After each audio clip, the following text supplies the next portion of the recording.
Hai Sobat Sesuni, gimana nih kabarnya? Semoga kita semua diberikan kesehatan, rezeki yang berlimpah dan kebahagiaan. Amin ya robbal alamin. Yuk kita lanjut ke episode selanjutnya. Puisi cinta. Xuan Yi meminta Bai Jue untuk menyerahkan Sanggu kepadanya. Ia berjanji dalam 1000 tahun akan mengembalikan Sanggu yang telah menguasai kekuatan semesta. Bai Jue juga melihat bunga-bunga pembunuh dewa mulai bermekaran dan akan mengeluarkan aroma semesta. Ia tahu neraka terdalam memang tempat yang paling baik bagi Sanggu untuk melatih kekuatan semestanya. Bai Jue kembali mengunjungi Menara Qiankun. Ia kembali mengingat peringatan yang diberikan Menara Qiankun kepadanya ketika dirinya pergi melihat bintang bersama Sanggu di sini. Melalui penglihatan yang diberikan Menara Qiankun kepadanya, Bai Jue berpikir mungkin dengan cara menjadi Mahadewa Semesta, Sanggu bisa merubah takdir yang telah digariskan. Di Istana Chaoseng, Sanggu sedang menulis cerita tentang dirinya dan Bai Jue hatinya berbunga-bunga dan tak hentinya tersenyum. Wu Huan menggoda majikannya dengan mengatakan bagaimana jika dewa sejati Bai Jue mengutarakan perasaannya. Tak lama setelahnya, Hongri datang ke Istana Chaoseng untuk memberitahu kepada Yang Mulia Sanggu bahwa Dewa Agungnya mengundang Mahadewa ke Istana Changyuan untuk membicarakan hal penting. Sanggu berusaha menyembunyikan perasaan gembiranya, tapi Bai Jue akan mengatakan kalau ia mencintaiku, pikir Sanggu. Dibantu Wu Huan, Sanggu memilih pakaian yang membuatnya terlihat menawan. Rambutnya ditata rapi dengan hiasan anggun di kepala. Ia juga bermake up agar Bai Jue terpesona padanya. Begitu memasuki Istana Changyuan, Bai Jue yang sudah menunggu Sanggu dibuat sedikit heran dengan penampilan Sanggu yang terlalu formal padahal hanya makan malam biasa. Sanggu berkelit bahwa tampilannya seperti ini karena tadi kebetulan sedang mencoba pakaian untuk acara penerimaan murid di alam dewa dan dia tidak mau membuat Bai Jue menunggu lama jika harus berganti pakaian lagi. Bai Jue sudah menyiapkan makanan-makanan yang Sanggu sukai. Tapi ia heran kenapa hari ini Sanggu terlihat kurang bersemangat menghadapi makanan yang ia siapkan. Dasar Bai Jue gak peka, Sanggu takut lipstiknya berantakan jika ia makan dengan gaya seperti biasa. Bai Jue menuangkan arak untuk Sanggu, jantung Sanggu berdebar. Mungkin ini saatnya Bai Jue akan mengutarakan isi hatinya. Dengan berat hati dan hati sedih yang ditutupi, Bai Jue mengatakan Sanggu harus pergi ke neraka terdalam selama 1000 tahun. Sanggu kaget dan dia mengira Bai Jue sedang bercanda. Di antara semua tempat di neraka terdalam adalah tempat yang paling berbahaya. Sanggu kira ucapan Bai Jue ini karena dirinya melakukan kesalahan yang membuat Bai Jue marah. Ia bahkan berjanji akan belajar lebih giat, namun Bai Jue tidak bergeming dengan keputusannya. Sanggu mau pergi ke neraka terdalam kalau Bai Jue menemaninya. Berat bagi Bai Jue untuk melepaskan Sanggu pergi sendirian, tapi ini demi kebaikan Sanggu. Hati Sanggu diliputi rasa sedih. Ia pergi berlari meninggalkan Bai Jue. Ia tidak mengerti kenapa Bai Jue mengusirnya. Kenapa Bai Jue selalu tidak puas dengan usaha yang ia lakukan? Bai Jue tidak sanggup berkata-kata. Hanya tatapan nanar dan bibir yang membisu mengiringi kepergian Sanggu. Yuemi yang mendengarkan curhatan sahabatnya itu ikut kesal dengan perbuatan Bai Jue kepada Sanggu. Sanggu tidak mengerti kenapa Bai Jue sekejam ini kepadanya. Ia tidak tahu apa yang harus ia lakukan. Yuemi berjanji apapun yang terjadi dia akan selalu mendukung Sanggu. Jika terpaksa Yuemi siap berperang.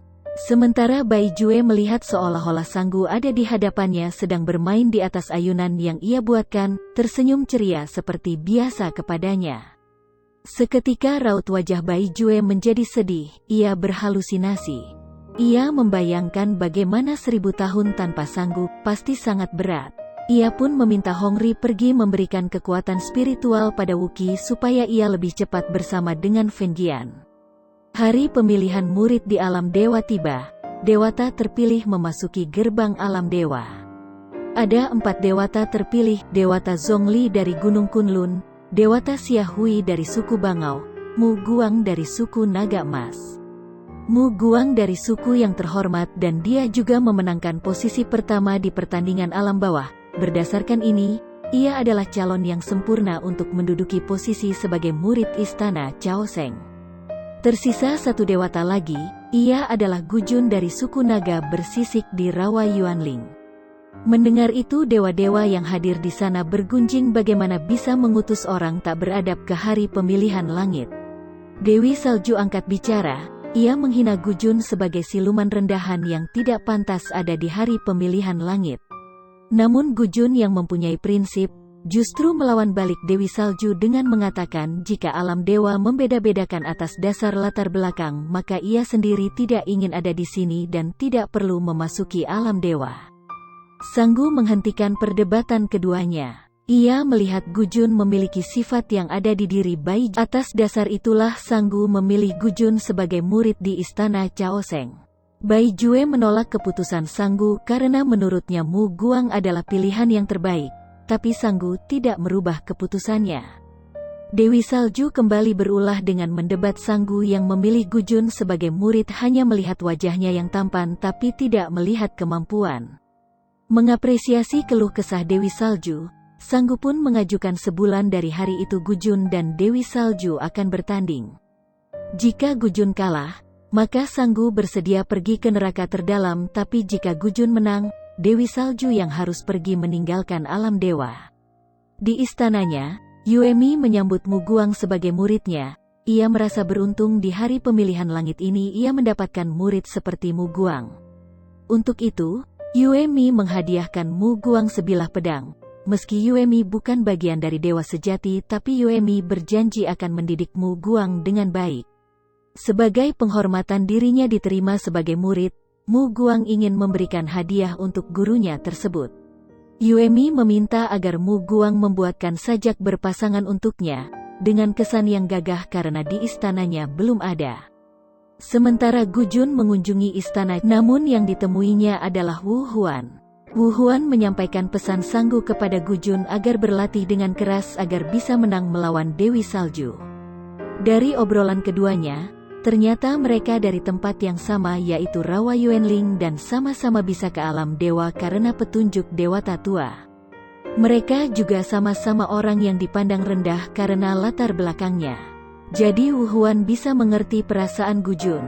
Sementara Dewata Zhongli dan Dewata Xia Hui yang tidak diterima di dewa manapun, pergi memohon kepada Dewa Siluman untuk menerima mereka sebagai murid. Namun Zihan yang mengusir mereka dari istana Tianqi karena Dewa Siluman tidak menerima murid yang tidak tampan. Zihan juga memberikan kedua dewata itu biji teratai salju agar penampilan keduanya sedikit lebih tampan. Nanti setelah itu boleh datang kembali untuk ikut ujian. Mereka menggunjingkan keberuntungan Mu Guang dan Gujun yang sudah dijadikan murid oleh Dewi Yuemi dan Mahadewa. Di sana Dewi Salju muncul dan memprovokasi kedua dewata itu untuk menjebak Gujun agar Gujun kalah. Ia menggunakan kata-kata terselubung agar mereka betul-betul mengambil teratai beracun. Beberapa hari sudah berlalu, Sanggu belum juga pergi ke istana Bai Jue. Wu Huan dan Hongri mengkhawatirkan taruhan yang sudah diucapkan Sanggu. Namun Sanggu berusaha meyakinkan Wu Huan bahwa Gujun bisa sampai ke alam dewa tentunya dengan usaha yang tidak mudah. Sanggu yakin Gujun memiliki tekad untuk menang. Sementara itu Gujun yang sedang berlatih, diserang oleh kedua dewata Zhongli dan Xia Hui.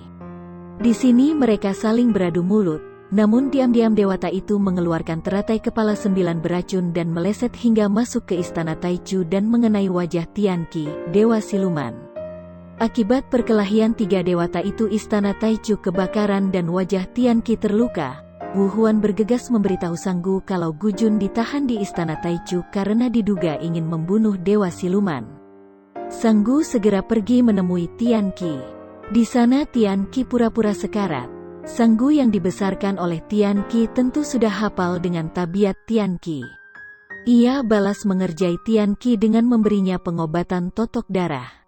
Tianqi dan Yuemi adalah orang pertama yang Sanggu temui setelah lahir di Menara Qiankun. Tianqi memahami bagaimana Sanggu tumbuh di tengah gunjingan orang. Sanggu akan membalas mereka dengan berbuat iseng tapi diam-diam menangis sendiri. Sanggu sendiri semakin menyadari takdirnya sebagai Mahadewa. Ia bersedia berkorban asalkan ia bisa secepatnya menguasai kekuatan semesta. Mu Guang yang tergesa-gesa ingin memperlihatkan lukisan yang dibuatnya kepada gurunya tanpa sengaja menabrak Wu Huan yang juga sedang panik karena masalah Gu Jun. Mu Guang mengotori baju Wu Huan dengan tinta tulisannya. Di sini Mu Guang terpesona kepada Wu Huan dan mulai naksir. Ketiga dewata itu disidang di istana Taichu. Kedua dewata Zhongli dan Xia Hui menuduh Gu Jun yang melepaskan teratai cakar 9 karena teratai itu berasal dari suku siluman. Namun Gu Jun menjawab dengan jujur kalau ia tidak tahu menahu mengenai teratai tersebut. Sang Gu dan Tian Qi melepaskan ketiganya dan menganggapnya hanya kecelakaan kecil.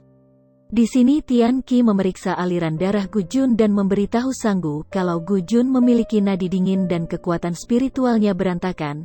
Ia tidak akan menang melawan Dewi Salju kecuali Gu Jun menjadi dewa dulu.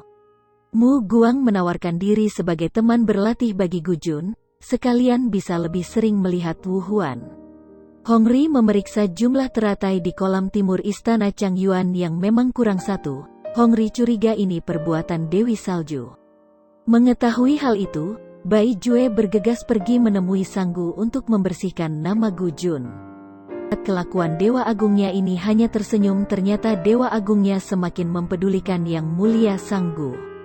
Bai Jue yang pergi ke istana Cao Seng tapi tidak menemukan Sang Gu segera pergi ke istana Hundun. Menurut Wu Huan, Sang Gu ada di sana. Tian Qi yang berulah manja, meminta Sang Gu menyuapinya makan karena tangannya masih sakit terkena teratai 9. Tak disangka Bai Jue muncul dan melempar sumpit Tian Qi. Sang Gu tersenyum sembari tersipu, ia senang Bai Jue mencarinya.